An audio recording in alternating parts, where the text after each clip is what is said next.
Hoy es el episodio número 15 de Política en Serio Podcast. Muchas gracias a las personas que han seguido este podcast, que lo comentan, que lo comparten. Muchas gracias, valoro inmensamente el tiempo de cada uno de ustedes. Y este es un proyecto que me genera mucha ilusión, mucha satisfacción. Me gusta hablar de política, me gusta profundizar en el asunto de lo público y generar conversaciones alrededor de esto. Quería empezar contando que recibí muchos mensajes críticos, algunos insultos, de hecho, con el último episodio sobre las encuestas en Colombia, el análisis que hicimos sobre la encuesta de Inbamer Gallup, donde había un punto importante del episodio que grabamos, o al menos fue un fragmento que pusimos en redes sociales sobre el estado de ánimo de Colombia. Un estado de ánimo que va hacia la desesperanza o hay gran desesperanza en el país. Y recibí muchos comentarios negativos cuestionando el resultado. Decía, una encuesta no es representativa de lo que piensa el país, no es verdad que el país esté de esa manera, y bueno, y insultos también diferentes, varios, que también son bienvenidos. Pero lo que me llamó la atención es que creo que sí hay es difícil comprender la forma en la que las encuestas se hacen. Y es difícil entender que de una muestra de 5.000, que es muy grande, puede ser representativa de todo el país, de un país de 50 millones de personas. Yo le respondí a algunas de las personas que me criticaron pues, que si revisan cómo es el método estadístico para realizar una encuesta, sí es lo correcto, que yo creo en las encuestas, pero me llamó la atención, digamos, el nivel de dificultad para presentar ese tema y la reacción tan agresiva. Y lo segundo que diría es que uno no puede aceptar las encuestas cuando le gusta el resultado y rechazarlas cuando no le gusta el resultado. O uno cree en las encuestas y en el método estadístico y la metodología con la que se hace, o no lo comparte, pero no puede ser selectivo en la manera como las recibe. Y hoy abrí una pequeña conversación en redes sociales donde le pedí a la gente de qué quería que habláramos. Este episodio lo estamos grabando después del 1 de mayo, después de las marchas de los trabajadores en Colombia, y recibí algunas interacciones. Valentina Ospina dijo que quisiera que habláramos de las declaraciones del presidente sobre romper relaciones con Israel. María Charris habló también de del corte de las relaciones diplomáticas con Israel. Juan Diego Porras del efecto político de las marchas del 21 de abril y el 1 de mayo. De cara a las grandes reformas, Juan Salgado también preguntó por qué podría desencadenar el rompimiento de relaciones con Israel.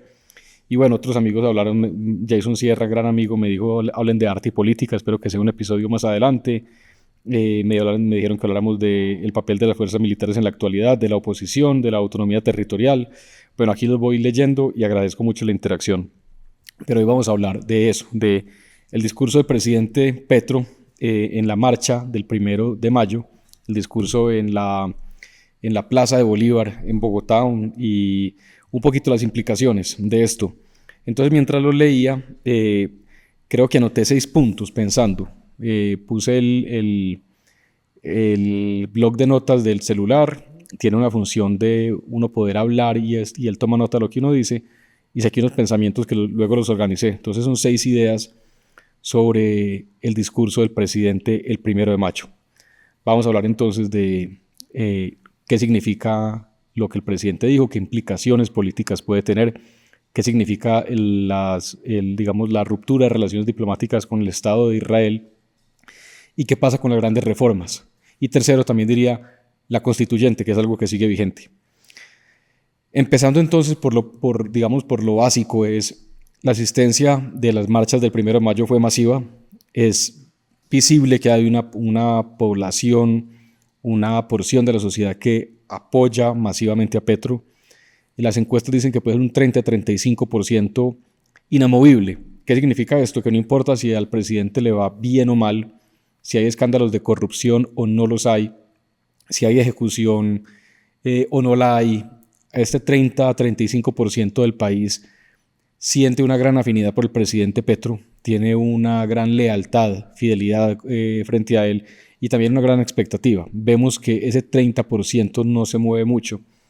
Entonces yo creo que un poco esas marchas fueron la representación de ese porcentaje del país que quiere a Petro, que lo sigue, que ven en él una esperanza y ven en él un líder. Yo puse un Twitter después de que vi el discurso, lo vi completo, lo vi en la noche, horas después de que el presidente lo había dado. Hacía pausa en el discurso, pensaba, volví y lo ponía. Y se me ocurrió poner un Twitter que decía que yo había visto en ese evento masivo de la Plaza de Bolívar, había visto y escuchado más al líder de una facción hablando que al presidente de la República. ¿Qué significa esto? Yo no vi a un presidente de todos los colombianos. Yo no vi un presidente que estuviera buscando la unidad nacional. Yo no vi un presidente que quisiera unir al país con sus palabras. No vi a un presidente con ánimo de conciliación. Todo lo contrario. Vi a un presidente que de manera, o como dije, al líder de una facción que de manera muy intencionada buscó con sus palabras dividir al país, los privilegiados, los no privilegiados, los que trabajan o trabajamos y los que son simplemente los dueños, incluso lo del color de piel.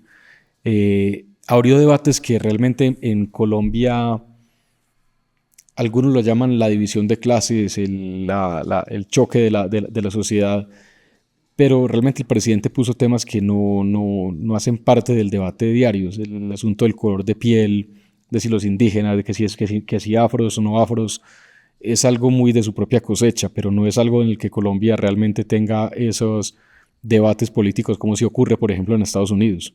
Entonces, yo vi, insisto, al líder de una facción y no al presidente de Colombia, hablando, al presidente de la República de Colombia. Fue la primera reflexión. La segunda reflexión es que hoy, a 2 años del fin del mandato del presidente Petro, falta mucho. Veo improbable llegar a un acuerdo político con el presidente y su gobierno. No sé si el presidente realmente tenga un ánimo conciliador, un ánimo de alcanzar acuerdos, un ánimo de conseguir puntos intermedios en las reformas y sacarlas adelante. Lo que veo es un presidente radical, empeñado en su visión de sociedad, empeñado en su visión de las reformas, empeñado en que este es un país lleno de injusticias, en donde es mucho más lo malo, lo negativo, que los avances sociales, y lo veo repetitivo en ese discurso. Entonces veo que el presidente realmente no quiere dialogar con la oposición, con los partidos, con los gremios, con los empresarios, con los medios de comunicación, con sus críticos. Veo un presidente metido en su esquina, con ganas de pelear desde ahí, pero no con ganas de moverse. Y por lo tanto eso representa un reto importante a nivel político. Alguien preguntaba cuáles eran las implicaciones políticas, y es si los partidos y los líderes de los partidos políticos realmente van a aceptar este reto del presidente, lo van a enfrentar los 2 años que quedan, en el Congreso, haciendo oposición a sus reformas, haciendo oposición a sus ideas, o se podrían algunos de ellos pues simplemente aceptar lo que el presidente está planteando. Eso está por verse en los próximos debates, particularmente la reforma pensional en el Congreso. Pero creo que es improbable tener un acuerdo político con el presidente. Durante el gobierno del presidente Santos vimos un grado alto de polarización, durante el gobierno del presidente Duque, pero siempre hubo un ánimo conciliatorio de los presidentes por hablar con la oposición, por llegar a puntos intermedios. Había ministros que servían como puentes. En el gobierno del presidente Petro yo no veo ni siquiera una figura de mediador o de mediadora. Quizás la jefe de gabinete, Laura Sarabia, ha tenido unos trinos o como se dice ahora, como se dice en X, unos mensajes de X medianamente más conciliatorios, pero realmente no veo un ministro o una ministra que sirvan como un puente con la oposición, y de esto hablaré más adelante concretamente frente al caso de los mensajes del presidente Petro contra Uribe y contra lo que llaman, comillas, el uribismo. Tercero, hablemos de la ruptura de relaciones con Israel. Es muy curioso que el primer mensaje, el gran mensaje del discurso de Petro en la Plaza de Bolívar hubiera sido, el primer gran mensaje era la ruptura de relaciones con Israel.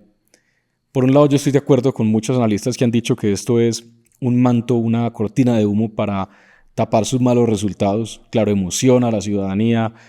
La izquierda política normalmente se ha vinculado con la causa palestina y por lo tanto le está hablando a sus bases con lo que más pueden conectar a nivel internacional en este momento, y eso, digamos, cambia totalmente el tono, la emocionalidad del discurso y sobre todo los temas. No empezó hablando por lo concreto de la reforma pensional, de la reforma a la salud, del estado de seguridad del país, de la paz total, empezó hablando por un asunto internacional en donde Colombia realmente tiene muy poco que decir.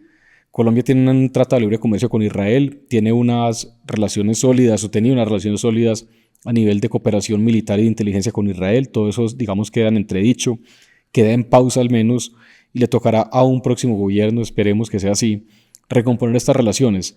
Pero más que la ruptura en concreto, lo que vemos es un acto político de un presidente que, más allá de buscar una relación entre estados, lo que está mandando es un mensaje político en contra del primer ministro de Israel, de Netanyahu.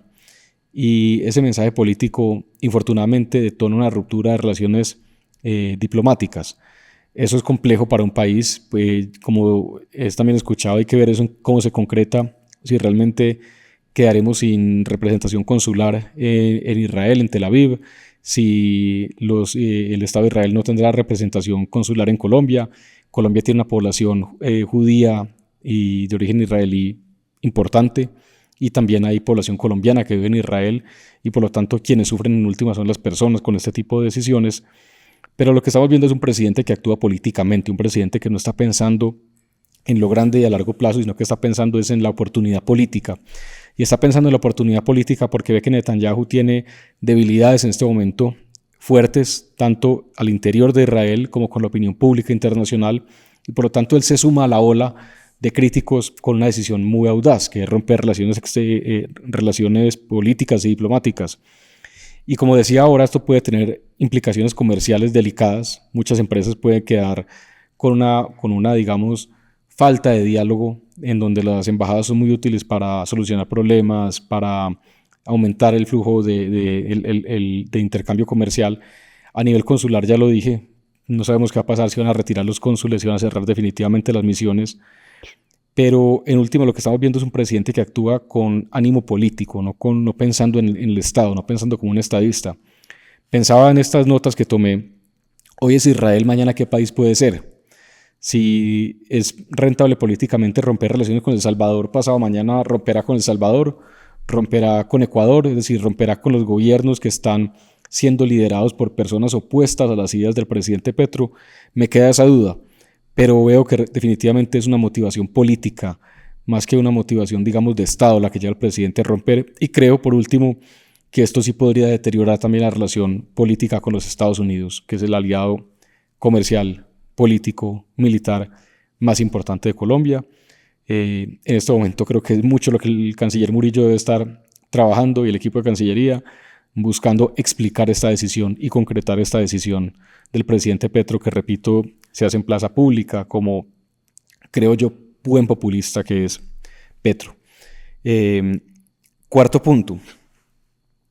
El presidente insiste en su proyecto de asamblea constituyente. Ante la falta de resultados de la paz total, ante el tímido resultado de las reformas, aunque hay que decir que el presidente ya descubrió el poder presidencial porque está implementando la reforma a la salud a la fuerza, y la reforma pensional también ya va con un trámite, digamos, avanzado, el presidente necesita una nueva bandera para empezar la segunda parte de su mandato. Y esta bandera, como lo hemos dicho en otros episodios, es la Asamblea Nacional Constituyente. Lo que me llamó la atención del discurso del presidente Petro es que él habla que el acuerdo de paz con las FARC debe estar grabado, creo que abro comillas, textualmente creo que dijo, en letras constituyentes, en letras de la Constitución. O sea, para él no fue suficiente el acuerdo político que se alcanzó con las FARC. Lo que él pretende, o al menos dejó entrever en su discurso, es que quiere llevar ese acuerdo político a la Constitución, a una nueva Constitución política de Colombia.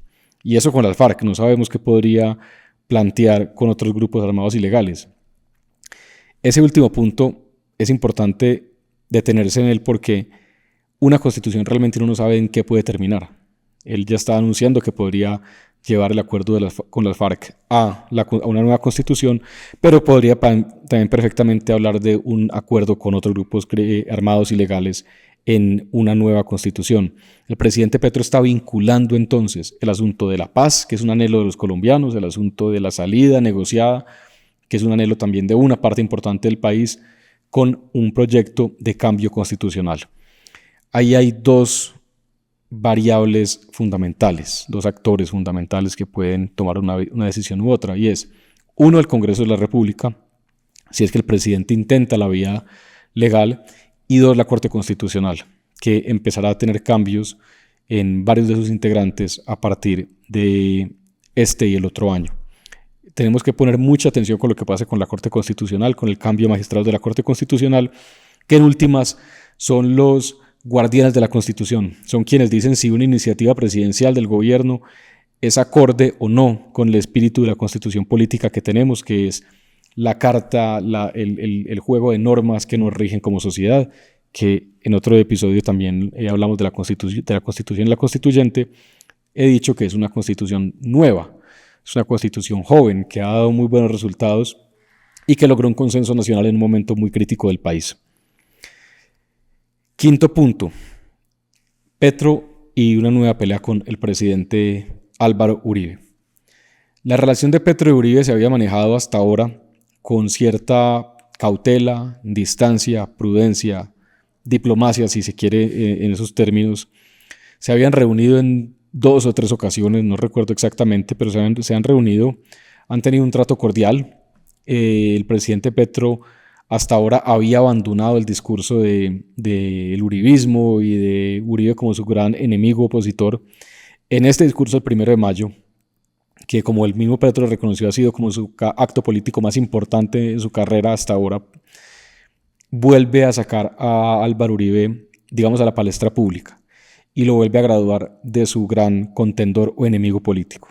Habló directamente de él, de sus políticas, habló en términos despectivos de él, de lo que había ocurrido en su gobierno, y eso llevó a una reacción de Álvaro Uribe por la noche, que en unas declaraciones que dio, si no estoy mal, por Instagram o por redes sociales. Esto no había pasado, esta relación que se había manejado con cierta distancia y prudencia se empeora con este discurso de Petro. A Petro le conviene tener a Uribe de enemigo, a Petro le conviene tener al movimiento político que gira alrededor del presidente Uribe como su gran contrincante y opositor, y lo necesita porque Petro realmente hasta ahora no ha podido tener un enemigo claro. Ha intentado buscar en los empresarios, un enemigo, ha intentado buscar en los gremios, un enemigo, ha intentado buscar en los partidos políticos, pero realmente nada se concreta de manera tan, valga la redundancia, tan tangible como lo es la figura de Álvaro Uribe.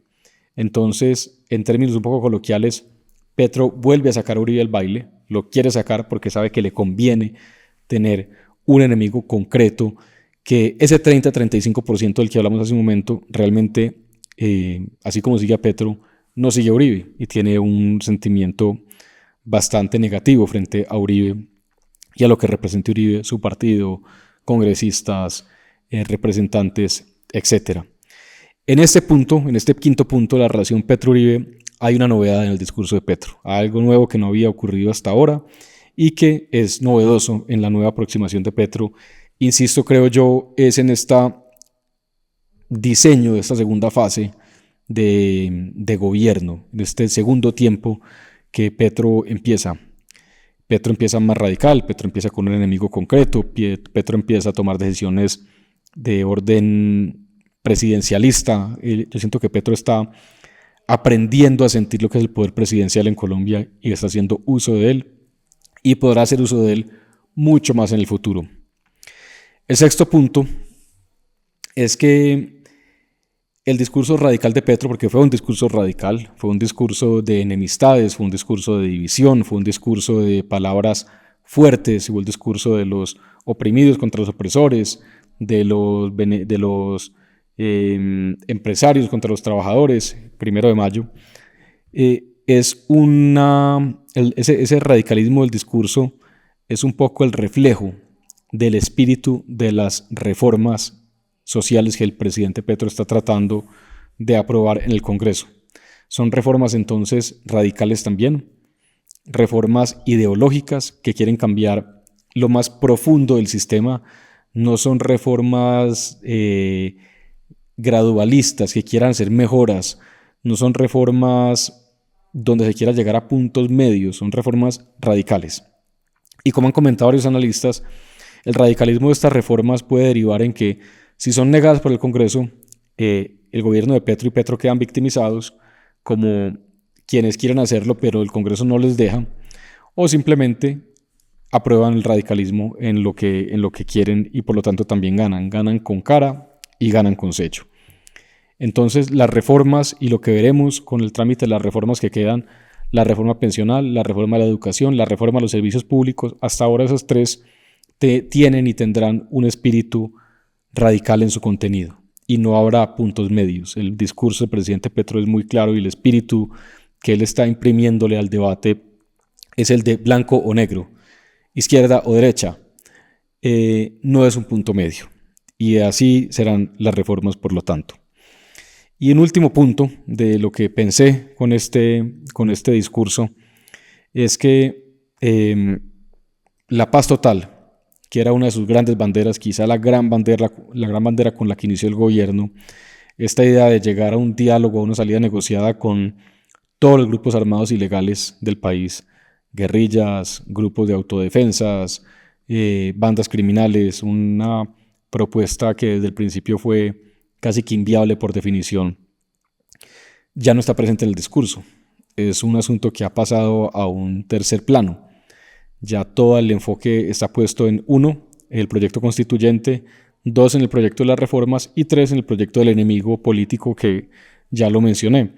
Pero esta idea de la salida negociada, de la paz total, del gran espíritu de alcanzar una negociación y un desarme de los ilegales en Colombia, parece que ya no es algo central en la agenda presidencial. Y creo que este discurso, que es, digamos, el aperitivo de lo que será la segunda parte del mandato, demuestra que está ausente, que no es una prioridad, que no hay resultados, que no tiene mucho que mostrar. Y por lo tanto empieza a buscar nuevas excusas y nuevas banderas. Este discurso de Petro es un poco de lo mismo también, tampoco es más de lo que hemos visto. Es la decisión de un tono radical, no de un tono conciliador.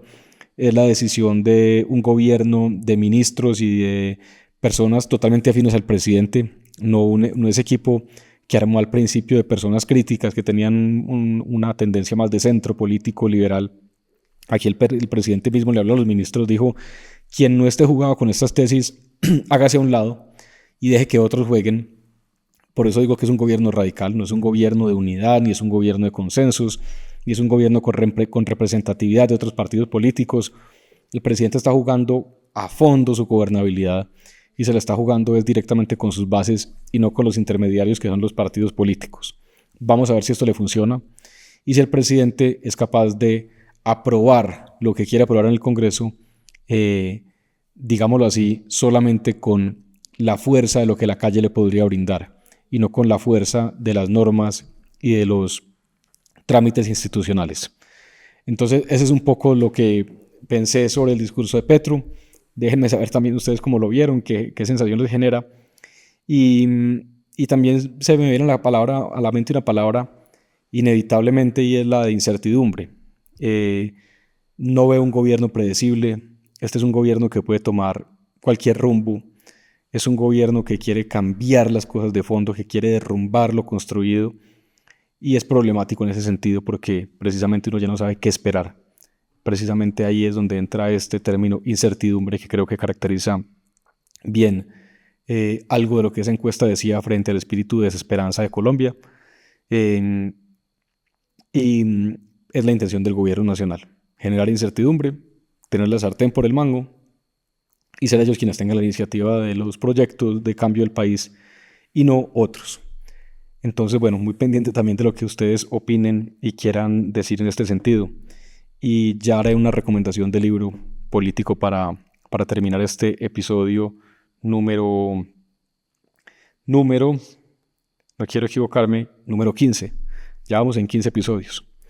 La recomendación del libro de esta semana. En el capítulo de hoy hablamos un poco del gabinete, de ese gabinete que tuvo una representación liberal de centro, cuando Petro quiso unir un poco o quiso generar un sentimiento de unión con un gabinete representativo de diferentes fuerzas políticas a las de la izquierda. Y este exministro Alejandro Gaviria fue ministro de Salud de Petro, que salió, digamos, de manera rápida del gobierno. Escribió un texto que se llama La explosión controlada, Es un libro que tiene, digamos, dos características. Primero, lo escribió muy rápido. Y segundo, me parece que es un texto valiente, porque un exministro podría terminar su papel en el gobierno y quedarse en la sombra, quedarse mudo y evitar la confrontación con quien habría sido pues, su jefe y sus compañeros de gabinete. Y este es un texto de los detalles de cómo se desarrolló ese primer año de gobierno, de las señales de falta de rigor técnico, de claridad en el propósito que el gobierno de Petro tuvo, y además está muy bien escrito como son los libros usualmente de Alejandro Gaviria. Entonces la recomendación hoy es La explosión controlada. Es un libro relativamente fácil de conseguir. Yo lo disfruté mucho, me dio una mayor comprensión de lo que es un gobierno que creo yo que improvisa, que rechaza la técnica, que es maximalista en sus propósitos y en sus aspiraciones. Entonces lo recomiendo realmente. Alejandro Gaviria, La encrucijada del líder que prometió el cambio, La explosión controlada. Espero que les guste y como siempre que sea una excusa para comentar este y otros libros que hemos recomendado en cada uno de los episodios del podcast y algunas películas al final, que es una costumbre de esta iniciativa. Entonces, muchas gracias por escucharnos hoy. Un abrazo. Nos vemos en el próximo episodio, en el capítulo 16.